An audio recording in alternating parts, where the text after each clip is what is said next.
When the power of love overcomes the love of power, the world will know peace. Jimi Hendrix. Chapter 1.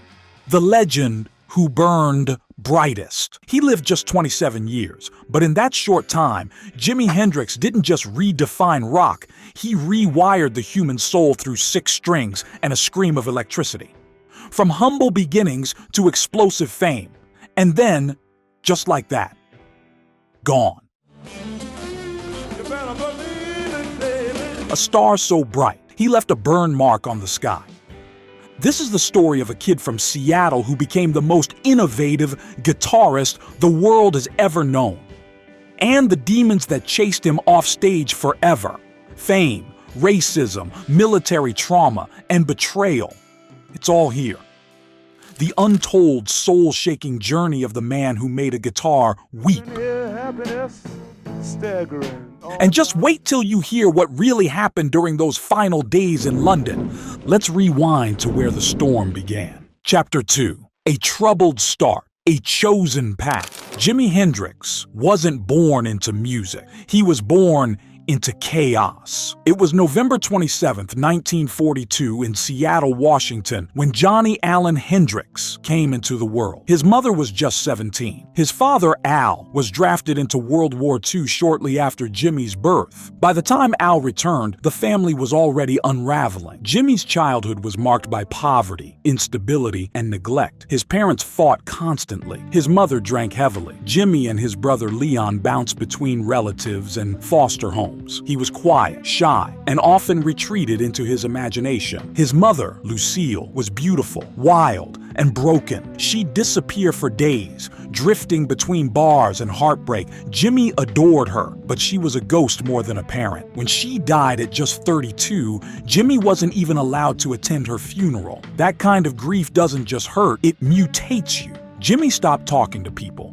He started drawing, daydreaming, getting lost in sounds and shadows.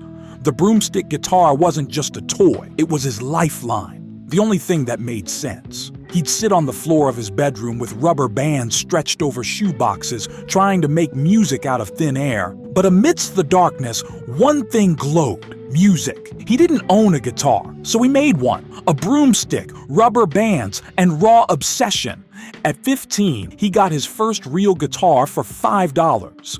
It was secondhand and barely playable, but Jimmy didn't care. He taught himself by mimicking Elvis, Little Richard, and Muddy Waters records. He'd sit for hours, fingers bleeding, rewinding the same lick until he could feel it in his bones. By high school, he was already playing small gigs, electrifying local crowds with raw talent and stage presence. But Jimmy's rise wasn't a rocket. It was a storm cloud that moved slow, steady, and full of thunder. Then came the draft, the army. Vietnam was looming, and Hendrix was caught in its jaws. In 1961, Jimmy was arrested for stealing a car. To avoid jail time, he enlisted in the U.S. Army and became part of the 101st Airborne Division. But the military crushed him. The discipline, the racism, the isolation. It was a world that didn't understand his soul. A fellow soldier later said he'd lie on his bunk playing guitar for hours. He was in the army, but his mind was already on another planet. After just a year, he faked a back injury and got discharged. Jimmy left the military broken, but free. He didn't come back a hero, he came back possessed. And the next time people would see him, he'd be turning guitars into fire and noise like nothing they'd ever seen before. Chapter 3. From Obscurity to Supernova. After the army, Jimmy hit the road. Not as a star, but a sideman. A ghost in the background of other people's dreams. He played for whoever would have him. Little Richard, the Isley Brothers, Ike and Tina Turner, legends all, but Jimmy was just a silhouette in the back, blending in, being told to tone it down. "You're too flashy, man," Little Richard once scolded. "You can't outshine the star." But Hendrix couldn't help it. His fingers had a mind of their own. Every stage he stepped on, the crowd locked onto him. The lanky left-hander with the upside-down guitar, bending time with every note. New York City, 1966. the place that eats dreams for breakfast. It was here that fate and a British rock star changed everything. While playing small clubs in Greenwich Village, Hendrix caught the attention of Linda Keith, then girlfriend of Rolling Stone's Keith Richards. She was hypnotized by his talent and knew the American scene couldn't contain him. New York wasn't glamorous. Jimmy was broke, couch surfing, and eating out of vending machines. He played dive bars, where drunks yelled at the stage and the amps barely worked. Sometimes he slept on floors with his guitar as a pillow. But even then, there were whispers. Musicians passing around his name like a secret. There's this guy in Harlem, upside down guitar, plays with his teeth, you gotta see him. And that's how Linda Keith found him. She wasn't just Keith Richards' girlfriend, she was a talent scout in disguise. When she saw Hendrix play, she said it felt like lightning trapped in skin. She didn't just help him, she saved him. Without Linda, there's no London, no Monterey, no legend.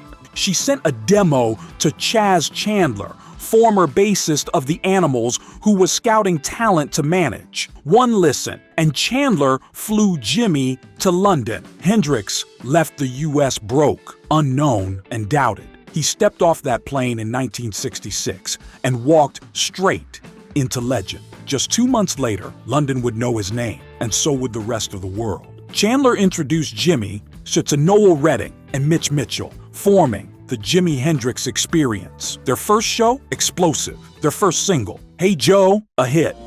Hey Joe, where you going now? Your head. The British rock scene was floored. Eric Clapton, the so-called god of guitar, saw Hendrix play once and quietly put his own guitar down. Pete Townshend called him superhuman. Hendrix was no longer playing behind anyone. He was the show, and he was just getting started. But no one, not Clapton, not the crowds, not even Hendrix himself, was ready for what happened next in Monterey, when fire, fame, and folklore collided on one unforgettable night. But before we dive into Monterey, here's something you probably didn't know. In 1965, a broken, hungry Jimi Hendrix auditioned to join Marvin Gaye's touring band. The gig would have paid decently. Stability, real gigs. But there was just one problem. He was too good, too weird, too unpredictable. Marvin's musical director watched Hendrix twist blues into cosmic jazz, making his guitar talk, moan, and shriek like a living thing. Then he turned and said, "That guy doesn't know how to stay in the pocket. He's not a team player." Hendrix got rejected, not because he lacked talent, but because he was already becoming something no one could control. And just a few years later, he'd be the one that every band in the world was trying to copy. Funny how the world tries to shut you down, right before it puts you on a poster. Chapter 4. Fire, Fame, and the Edge of Madness. It was June 1967, the summer of love, psychedelics, rebellion, peace signs, and protests. But in the middle of it all stood a man with a guitar. And in one moment, he changed rock forever. The Monterey Pop Festival was Hendrix's return to America, and his first real chance to prove himself on US soil. He wasn't just good, he was transcendent. After ripping through a feral set of Wild Thing, he got on his knees, doused his Stratocaster in lighter fluid, and lit it on fire. The crowd screamed, the camera rolled, and Hendrix, lost in ritual, smashed it to pieces. The man didn't just play the guitar, he sacrificed it, and in doing so, he became a god. When Hendrix stepped on stage at Monterey Pop, he wasn't just performing, he was making war with every expectation of what a black artist was supposed to be. His military jacket, satin pants, and medallions weren't fashion, they were armor, a new kind of warrior. As the band launched into Wild Thing, Hendrix moved like a man possessed. Some said he was dancing with spirits, bending backward, eyes closed, channeling something ancient through 6 strings. And then came the moment. He dropped to his knees, poured lighter fluid over his guitar, and struck the match. The flames licked the air. The crowd gasped, and Hendrix just stared at it, like he was watching a part of himself die and be reborn. After that night, the world knew he wasn't just playing music, he was summoning it. Back in London, the recording of Are You Experienced felt like a laboratory of chaos. Jimi stacked feedback, reversed tape loops, wah pedals, creating sonic hallucinations that made the album feel like a trip through another galaxy. From that point on, Jimi Hendrix was untouchable, a musical shaman, an icon, a threat. The Experience's debut album, Are You Experienced, dropped like a bomb. Purple Haze, Foxy Lady, Manic Depression. Critics struggled to describe it. Was it blues, rock, jazz, all of it, none of it? Hendrix wasn't interested in fitting into genres. He wanted to bend sound itself.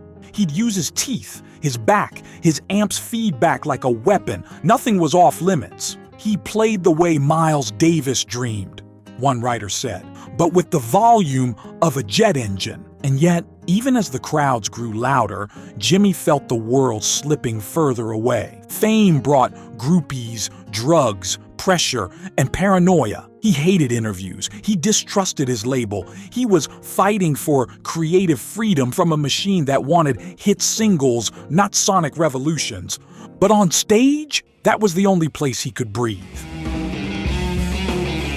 The 1969 performance at Woodstock, his bent, screeching rendition of The Star-Spangled Banner, was equal parts protest and prophecy. That single guitar solo screamed more about America than 1,000 news anchors ever could. But after the screaming stopped, the silence came. And Jimi, the once unstoppable force, began to unravel. One broken friendship, one pill, one sleepless night at a time. Chapter 5. Pressure, Paranoia, and the Slow Collapse. By 1970, Jimi Hendrix was the highest-paid musician in the world. But the higher he rose, the further he drifted from the people and the peace he once knew. After the breakup of The Experience in 1969, Hendrix was lost in limbo. He didn't trust his management. His bandmates were dropping off. He was being sued by a former label, forcing him to release tracks he didn't believe in. His music was evolving, but the industry didn't care. It wanted the fire, the chaos, the wild man on stage. And behind the curtain, Jimi was spiraling. He once said, "I'm the one that's gotta die when it's time for me to die, so let me live my life the way I want to." But he couldn't. The walls were closing in. Hendrix began taking sleeping pills, downers, acid, booze, anything to keep the noise at bay. On stage, he was electric, but off stage, he was numb. He'd go days without sleeping. Friends noticed he was becoming paranoid, saying people were watching him, stealing from him, setting him up. His closest friends said Jimi stopped trusting everyone. He'd unplug hotel room phones, convinced they were tapped. He started writing strange notes in notebooks, paranoid scribbles, cryptic lyrics, symbols no one could interpret. On the road, he was silent for long stretches. His once lively dressing room now sat quiet, filled with smoke and tension. His bandmates didn't know how to help. He was drifting, not just from music, but from himself. In one particularly eerie moment, Jimi stared into a bathroom mirror and whispered, "I think someone's gonna kill me." Whether it was prophecy or paranoia, he felt the noose tightening. His new band, Band of Gypsies, lasted only a few months before imploding on stage during a disastrous concert at Madison Square Garden in January 1970. Jimi walked off mid-set and never returned. It was like watching a god lose his powers in real time, one attendee recalled. He went back to London, but he didn't find peace there either. Only shadows and a storm waiting at the end of the hallway. Hendrix was exhausted, emotionally, spiritually, physically. He felt used by the people around him, his management, his fans, even the revolution he once represented. In one of his final interviews, he said, "I've been dead a long time. I just don't know where the grave is." On the night of September 17th, 1970, he played his final public performance, a short, unannounced jam at a club in London. The next morning, he was found dead in his girlfriend's apartment. The cause? Asphyxiation, sleeping pills, red wine, too much of everything and not enough peace. But his death wasn't the end of the story. Not even close, because what happened after Hendrix died may be even more mysterious and more tragic than the fall itself. Chapter 6: Conspiracies, Commercialization, and the Cost of Genius. Jimi Hendrix was dead, 27 years old, and the world froze. The news hit like a lightning bolt. His face was suddenly everywhere. On TVs, on magazine covers, on the lips of every fan who had ever played air guitar to Purple Haze. But with the morning came questions. His official cause of death was asphyxiation, but the circumstances were murky. He'd taken 9 sleeping pills, more than 5 times the recommended dose. Yet those who knew him insisted Jimi hated pills. He never took that many. His girlfriend at the time, Monica Danneman, gave inconsistent statements. The ambulance crew found him alone, not alive, not breathing. And for decades, rumors of foul play, negligence, and conspiracy have surrounded that night. Some believe his death was no accident. Former road manager James "Tappy" Wright later claimed Hendrix's manager, Mike Jeffrey, confessed to orchestrating Jimi's death for a life insurance payout. No charges were filed, no real investigation pursued.